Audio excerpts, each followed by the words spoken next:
শিক্ষার্থীরা, আজ আমি তোমাদের রসায়ন প্রথম পত্রের তৃতীয় অধ্যায় অর্থাৎ মৌলের পর্যাবৃত্ত ধর্ম এবং রাসায়নিক বন্ধন অধ্যায়ের কিছু গুরুত্বপূর্ণ প্রশ্ন নিয়ে আলোচনা করব।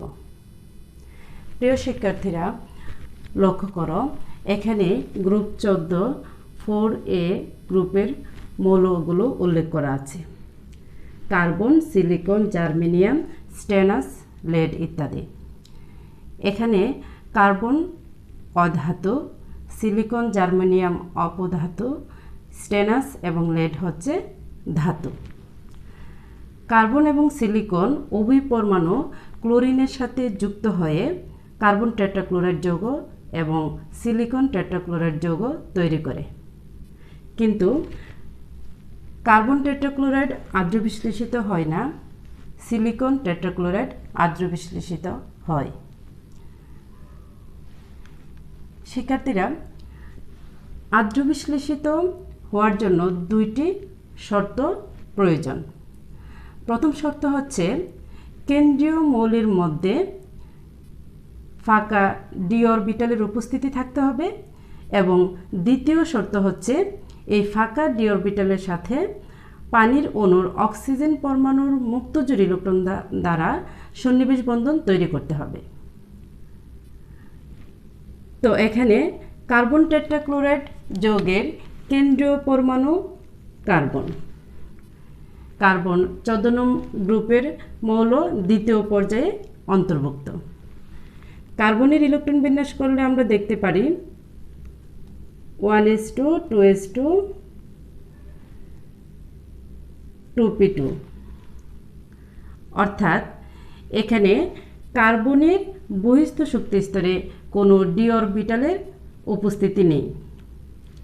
তাই কার্বন টেট্রাক্লোরাইড পানির সংস্পর্শে আর্দ্র বিশ্লেষিত হয় না। অপরদিকে সিলিকন টেট্রাক্লোরাইড যৌগের কেন্দ্রীয় পরমাণু সিলিকনের ইলেকট্রন বিন্যাস করলে আমরা দেখতে পাই 1s2 2s2 2p6 3s2 3p2 3d0, অর্থাৎ সিলিকনের বহিস্থ শক্তি স্তর তৃতীয় এবং তৃতীয় শক্তি স্তরে ফাঁকা ডি অরবিটালের উপস্থিতি আছে। সিলিকন পরমাণু এই ফাঁকা ডি অরবিটালের সাথে পানির অণুর অক্সিজেনের মুক্ত জোড় ইলেকট্রন দ্বারা সন্নিবেশ বন্ধনে আবদ্ধ হতে পারে। অর্থাৎ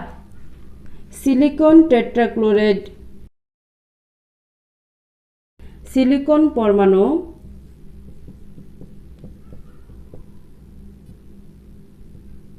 ফাঁকা ডি অরবিটালের সাথে পানির অণুর অক্সিজেন পরমাণুর মুক্ত জোড় ইলেকট্রন দ্বারা সন্নিবেশ বন্ধনে আবদ্ধ হয়ে অন্তর্বর্তী যৌগ তৈরি করে।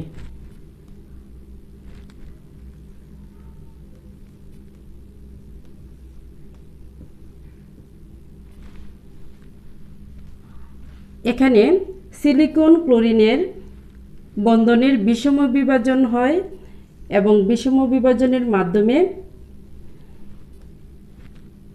ক্লোরাইড আয়ন তৈরি হয়, যা পানির H+ এর সাথে যুক্ত হয়ে হাইড্রোক্লোরিক অ্যাসিডে পরিণত হয়। বিক্রিয়া মধ্যক অবস্থায় সিলিকন পরমাণুর অষ্টক সম্প্রসারণ হয়। পরবর্তীতে এই অন্তর্বর্তী যৌগ পর্যায়ক্রমে 3 মোল পানির সাথে যুক্ত হয়ে পর্যায়ক্রমে 3টি ক্লোরিন পরমাণু পানির হাইড্রোক্সাইড মূলক দ্বারা প্রতিস্থাপিত হয়ে সিলিসিক অ্যাসিড উৎপন্ন করে।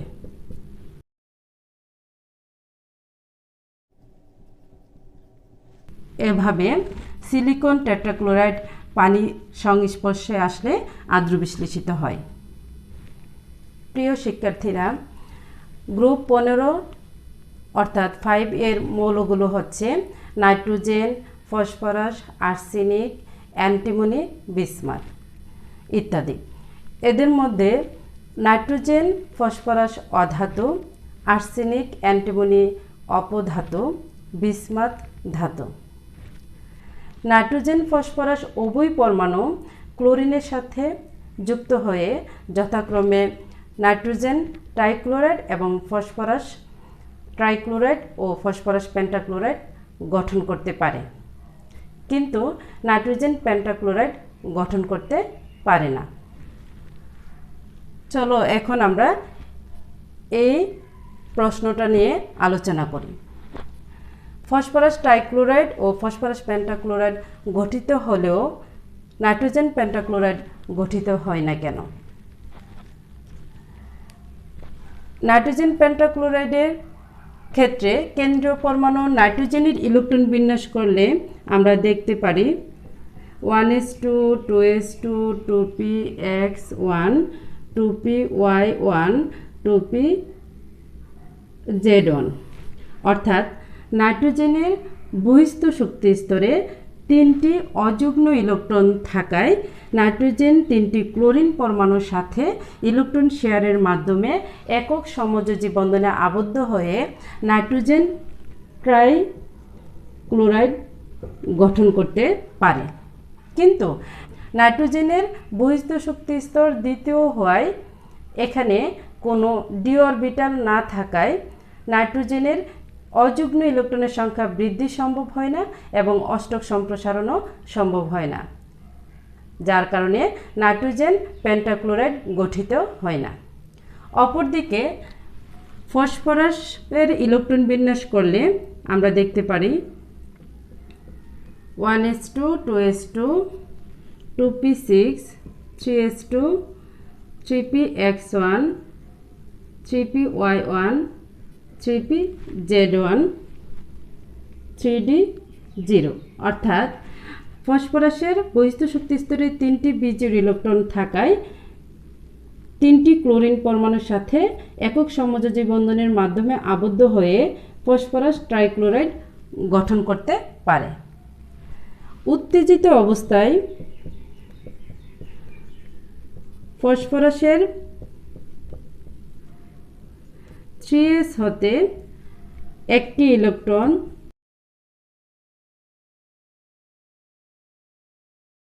ডি অরবিটালে স্থানান্তরিত হয়ে 5টি অযুগ্ম ইলেকট্রন সৃষ্টি হয়।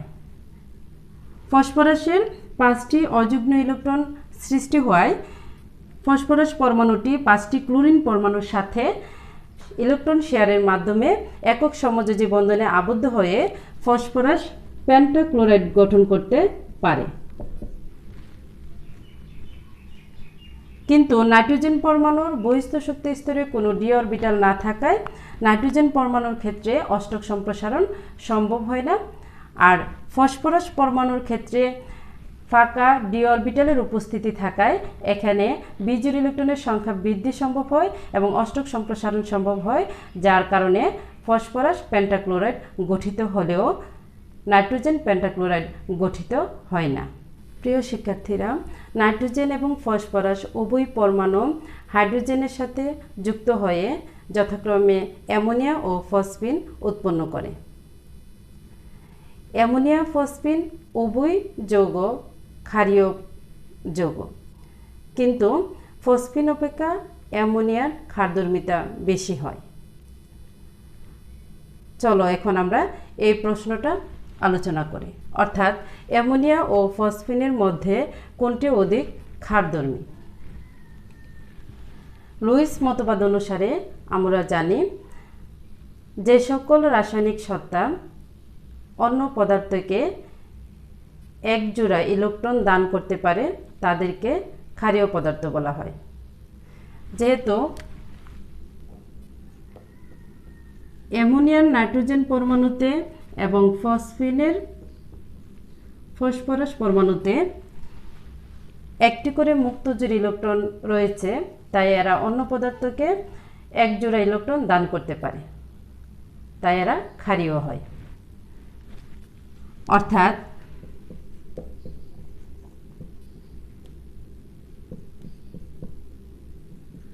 যেমন অ্যামোনিয়ার নাইট্রোজেন পরমাণুর মুক্ত জোড় ইলেকট্রন H+কে দান করে অ্যামোনিয়াম আয়নে পরিণত হতে পারে। একইভাবে ফসফিনের ফসফরাস পরমাণুর মুক্তজোড় ইলেকট্রন H+কে দান করে সন্নিবেশ বন্ধনের মাধ্যমে আবদ্ধ হয়ে ফসফোনিয়াম আয়ন তৈরি করতে পারে। অর্থাৎ এরা অন্য পদার্থকে একজোড়া ইলেকট্রন দান করতে পারে, তাই এরা ক্ষারীয় হয়। এখন ফসফিন অপেক্ষা অ্যামোনিয়া কেন অধিক ক্ষারধর্মী হয়? মূলত দুটি কারণে। প্রথম কারণটি হচ্ছে তড়িৎ ঋণাত্মকতা।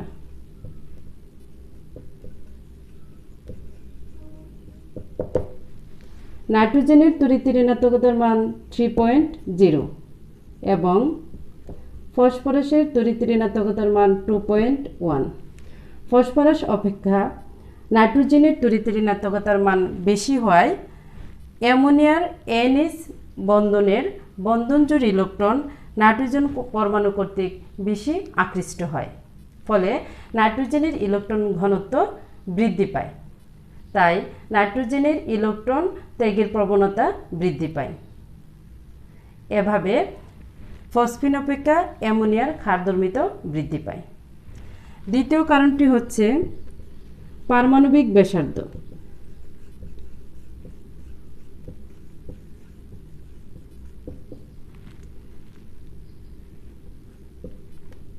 পারমাণবিক ব্যাসার্ধ নাইট্রোজেনের 0.075 ন্যানোমিটার, ফসফরাসের পারমাণবিক ব্যাসার্ধ 0.11 ন্যানোমিটার।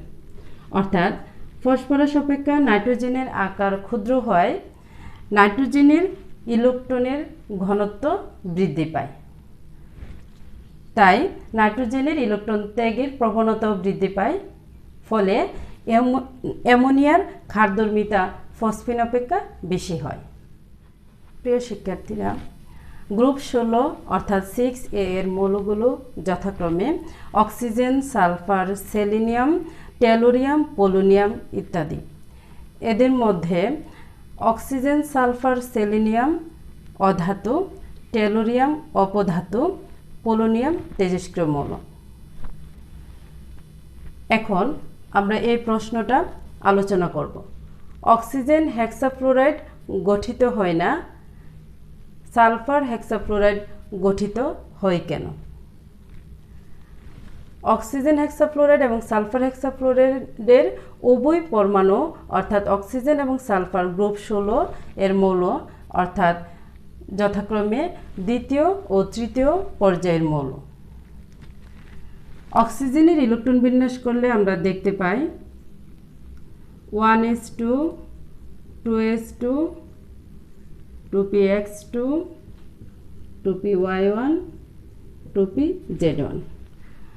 অক্সিজেনের বহিস্থ শক্তি স্তরে দুটি বিজোড় ইলেকট্রন থাকায় অক্সিজেন পরমাণু দুটি ফ্লোরিন পরমাণুর সাথে ইলেকট্রন শেয়ারের মাধ্যমে একক সমযোজী বন্ধনে আবদ্ধ হয়ে অক্সিজেন ডাইফ্লোরাইড গঠন করতে পারে। অক্সিজেন হেক্সাফ্লোরাইড গঠন করার জন্য অক্সিজেনের অযুগ্ম ইলেকট্রনের সংখ্যা 6টির প্রয়োজন হয় এবং অষ্টক সম্প্রসারণের প্রয়োজন হয়। কিন্তু অক্সিজেনের বহিস্থ শক্তি স্তর দ্বিতীয় হওয়ায় এখানে কোনো ডি অরবিটালের উপস্থিতি না থাকায় অক্সিজেনের পক্ষে অষ্টক সম্প্রসারণ সম্ভব হয় না, বিজোড় ইলেকট্রনের সংখ্যা বৃদ্ধি সম্ভব হয় না, তাই অক্সিজেন হেক্সাফ্লোরাইড গঠন করতে পারে না। অপরদিকে সালফার হেক্সাফ্লোরাইডের সালফার পরমাণুর ইলেকট্রন বিন্যাস থেকে আমরা দেখতে পাই 1s2 2s2 2p6 3s2 3px2 3py1 3pz1।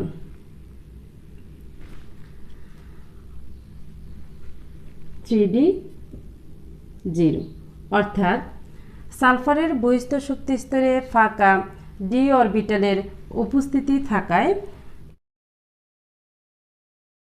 উত্তেজিত অবস্থায়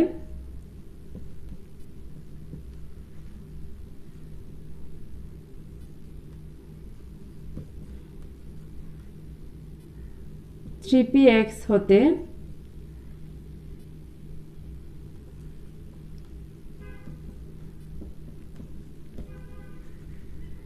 ইলেকট্রন 3d তে স্থানান্তরিত হয়ে 4টি বিজোড় ইলেকট্রন তৈরি করতে পারে। অর্থাৎ সালফার পরমাণু 4টি ফ্লোরিন পরমাণুর সাথে একক সমযোজী বন্ধনে আবদ্ধ হয়ে সালফার টেট্রাফ্লোরাইড গঠন করতে পারে। আবার পর্যায়ক্রমে উত্তেজিত হয়ে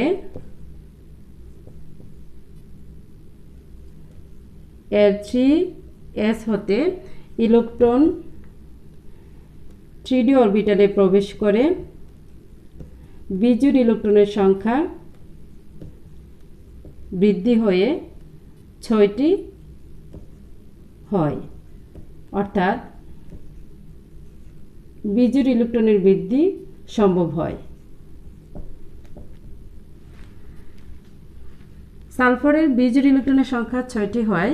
এটি 6টি ফ্লোরিন পরমাণুর সাথে ইলেকট্রন শেয়ারের মাধ্যমে একক সমযোজী বন্ধনে আবদ্ধ হয়ে সালফার হেক্সাফ্লোরাইড গঠন করতে পারে। অর্থাৎ সালফারের বহিস্থ শক্তি স্তরে ফাঁকা ডি অরবিটালের উপস্থিতি থাকায় সালফারের পক্ষে বিজোড় ইলেকট্রনের সংখ্যা বৃদ্ধি সম্ভব হয় এবং অষ্টক সম্প্রসারণ সম্ভব হয়, যার কারণে সালফার হেক্সাফ্লোরাইড গঠন করতে পারে, কিন্তু অক্সিজেন হেক্সাফ্লোরাইড গঠন করতে পারে না। প্রিয় শিক্ষার্থীরা, আমাদের পরবর্তী প্রশ্ন হচ্ছে অক্সিজেনের জারণ মান স্থির কিন্তু সালফারের জারণ মান পরিবর্তনশীল কেন? দেখো, অক্সিজেনের ইলেকট্রন বিন্যাস থেকে দেখা যাচ্ছে অক্সিজেনের বহিস্থ শক্তি স্তর দ্বিতীয় শক্তি স্তরে কোনো ডি অরবিটাল নেই এবং অক্সিজেনের বহিস্থ শক্তি স্তরে 6টি ইলেকট্রন আছে। অক্সিজেন পরমাণু 2টি ইলেকট্রন গ্রহণ করে তার অষ্টক পূর্ণ করতে পারে, তাই অক্সিজেনের জারণ মান স্থির হয়, অর্থাৎ -2। অপরদিকে সালফারের বহিস্থ শক্তি স্তর তৃতীয় শক্তি স্তরে ফাঁকা ডি অরবিটালের উপস্থিতি থাকায় সালফারের অক্ষে অষ্টক সম্প্রসারণ সম্ভব হয়, অর্থাৎ সালফার তার যোজ্যতা স্তর সম্প্রসারণের মাধ্যমে পরিবর্তনশীল জারণ মান প্রদর্শন করে, যথাক্রমে সালফার ডাইক্লোরাইড যৌগে সালফারের জারণ মান +2, হাইড্রোজেন সালফাইড যৌগে সালফারের জারণ মান -2, সালফার টেট্রাফ্লোরাইড যৌগে সালফারের জারণ মান +4, সালফার হেক্সাফ্লোরাইড যৌগে সালফারের জারণ মান +6। অর্থাৎ সালফারের বহিস্থ শক্তি স্তরে ফাঁকা ডি অরবিটালের উপস্থিতি থাকায় এর পক্ষে অষ্টক সম্প্রসারণ সম্ভব হয় এবং যোজ্যতা স্তর সম্প্রসারণের মাধ্যমে সালফার পরিবর্তনশীল জারণ মান প্রদর্শন করতে পারে, যথাক্রমে +2, -2, +4, +6। গ্রুপ 16 অর্থাৎ 6 এর মৌলগুলোকে সালকুজেন বলা হয়। সালকুজেন শব্দের অর্থ হচ্ছে আকরিক উৎপাদনকারী, অর্থাৎ অক্সিজেন এবং সালফার ধাতুর সাথে যুক্ত হয়ে ধাতব সালফাইড এবং ধাতব অক্সাইড যৌগের আকরিক উৎপন্ন করে। যেমন অক্সিজেন আয়রনের সাথে যুক্ত হয়ে হেমাটাইট আকরিক উৎপন্ন করে। অপরদিকে সালফার জিঙ্কের সাথে যুক্ত হয়ে জিঙ্ক সালফাইড অর্থাৎ জিঙ্ক ব্লেন্ড আকরিক উৎপন্ন করে। এ কারণে গ্রুপ 16 এর মৌলগুলোকে সালকুজেন বলা হয়। প্রিয় শিক্ষার্থীরা, 17 নং অর্থাৎ 7A গ্রুপের মৌলগুলো যথাক্রমে ফ্লোরিন, ক্লোরিন, ব্রোমিন, আয়োডিন ও অ্যাস্টাটিন। এদের মধ্যে ফ্লোরিন, ক্লোরিন, ব্রোমিন, আয়োডিন অধাতু, অ্যাস্টাটিন অপধাতু। এদেরকে হ্যালোজেন বলা হয়।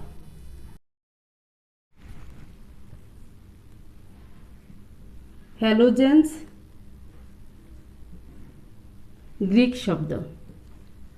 এটির দুটি অংশ, একটা হচ্ছে হ্যালস অপরটি হচ্ছে জিনাস। হেলস মানে হচ্ছে সামুদ্রিক লবণ,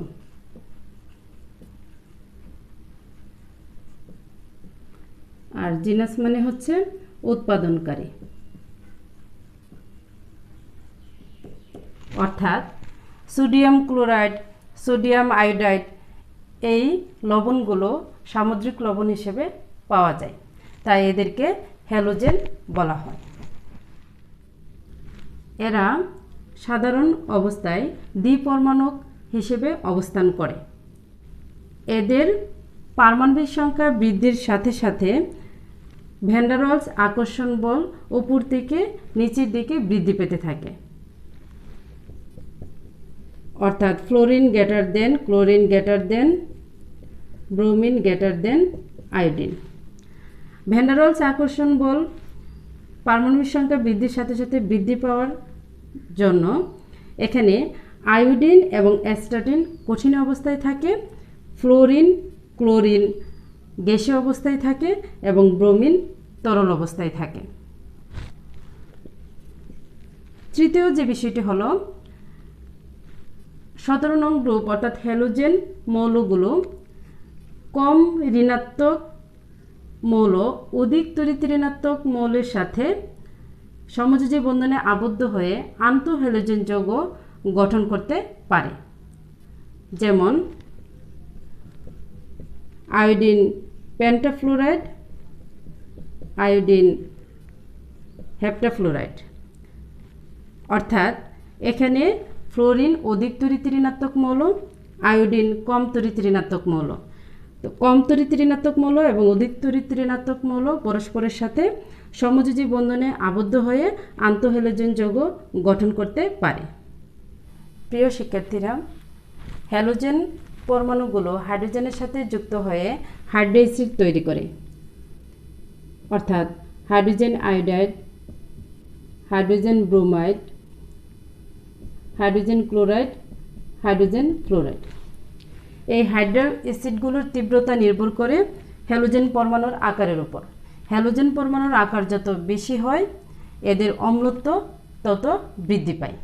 অর্থাৎ হাইড্রোজেন আয়োডাইডের আয়োডিনের আকার বড় হয়, এর অম্লত্ব সবচেয়ে বেশি, পর্যায়ক্রমে সবচেয়ে কম হবে হাইড্রোজেন ফ্লোরাইডের। কেন? কারণ ফ্লোরিনের আকার সবচেয়ে ছোট। ক্লোরিন পানির সাথে যুক্ত হয়ে অর্থাৎ পানির সাথে বিক্রিয়া করে হাইড্রোজেন ক্লোরাইড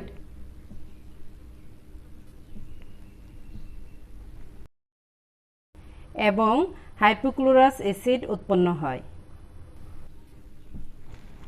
এখানে হাইড্রোজেন ক্লোরাইডে জারণ মান -1, হাইপোক্লোরাস অ্যাসিডে ক্লোরিনের জারণ মান +1 হয়। এই বিক্রিয়ায় ক্লোরিনের একই সাথে জারণ এবং বিজারণ ঘটেছে, তাই বিক্রিয়াটিকে অসামঞ্জস্যতা বিক্রিয়া বলা হয়। অর্থাৎ যে বিক্রিয়াতে একই সাথে একই মৌলের জারণ এবং বিজারণ ঘটে ওই বিক্রিয়াকে অসামঞ্জস্যতা বিক্রিয়া বলে। ক্লোরিন অসামঞ্জস্যতা বিক্রিয়া প্রদর্শন করে। প্রিয় শিক্ষার্থীরা, আজ এ পর্যন্ত। সবাই ভালো থাকবে। আল্লাহ হাফেজ।